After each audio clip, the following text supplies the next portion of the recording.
Sabana. Are you ready? Kicau, kicau, kicau mania. Kicau, kicau, kicau mania. Kicau, kicau. Assalamualaikum warahmatullahi wabarakatuh. Kami dari kelompok 9 ingin mempresentasikan hasil makalah kami yang berjudul Kebijakan Makro Prudensial. Saya Gita Nur Ramadhani sebagai moderator dan presentator ketiga, dan di sebelah saya ada Nabila Habibie Batubara, dan di sebelah saya Nadia Rahma. Baiklah, dengan singkat waktu kami mulai presentasi. Definisi dan karakteristik kebijakan makroprudensial. Kebijakan makroprudensial didefinisikan sebagai kebijakan yang bertujuan untuk membatasi resiko biaya dan krisis sistematik. Penjelasan serupa yang disampaikan oleh IMF yang mendefinisikan makroprudensial sebagai kebijakan yang memiliki tujuan untuk memelihara stabilitas sistem keuangan secara keseluruhan melalui pembatasan resiko sistematik IMF 2011. Yang membedakan adalah wewenang masing-masing otoritas dalam upaya mencapai tujuan tersebut, seperti bank sentral melalui kewenangan moneter, makroprudensial, dan sistem pembayaran. Dengan demikian, implementasi kebijakan makroprudensial sangat mungkin dilakukan melalui interaksi dan kebijakan lain, terutama dengan kebijakan yang memiliki dampak sistem keuangan. Sistem keuangan didefinisikan sebagai suatu sistem yang terdiri atas lembaga keuangan, pasar keuangan, instruktur keuangan, serta perusahaan dan keuangan dan rumah tangga yang saling berinteraksi dalam pendanaan dan atau penyediaan pembiayaan ekonomi. Dengan demikian, fokus kebijakan makroprudensial tak hanya mencakup institusi keuangan, namun meliputi pula elemen sebagai sistem keuangan lainnya, seperti pasar keuangan, korporasi, rumah tangga, dan infrastruktur keuangan. Resiko sistematik didefinisikan sebagai potensi instabilitas akibat terjadinya gangguan yang menular atau kontagion pada sebagian atau seluruh sistem keuangan karena interaksi dan faktor ukuran. Merujuk pada definisi risiko sistematik di atas, dapat disimpulkan 3 hal berikut. Yang pertama, sumber risiko sistematik tidak harus berasal dari institusi keuangan, namun dapat berasal dari elemen sistem keuangan lainnya, seperti kegagalan korporasi atau permasalahan di sistem keuangan.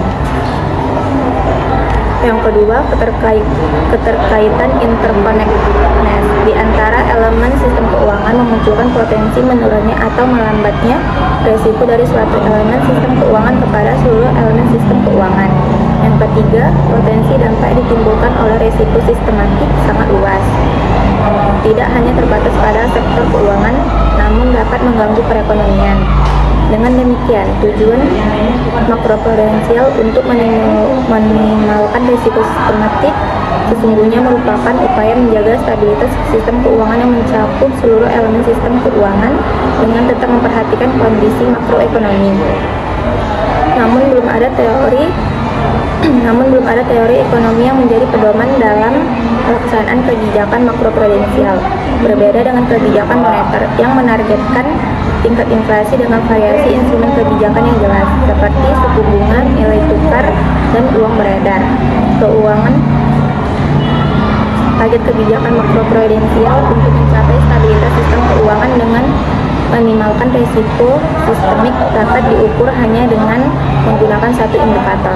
Risiko di setiap elemen sistem keuangan yang tidak secara digital memiliki potensi untuk menjadi risiko sistematik yang akan menyebabkan instabilitas pada sistem keuangan.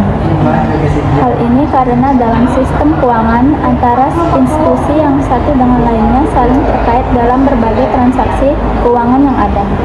Sebagai contoh, pada transaksi pasar uang antar bank, di mana antara bank suatu dengan bank lainnya dapat melakukan kegiatan pinjam-meminjam dana, adanya gagal bayar satu bank dapat berdampak pada bank lain atau bahkan beberapa bank sekaligus yang memiliki transaksi keuangan dengan bank tersebut.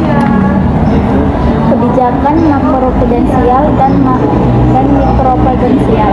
Kesehatan institusi keuangan yang dinilai pada satu suatu waktu tertentu tidak mampu menggambarkan evolusi risiko yang ada pada institusi tersebut. Karena pada kenyataannya, pergerakan institusi keuangan cenderung sejalan dengan naik turunnya perekonomian yang mewarnai perilaku ambilnya risiko. Kebijakan fiskal yang tepat dan efektif akan mengurangi potensi terjadinya shock makroekonomi yang merupakan salah satu sumber pembentukan risiko sistematik.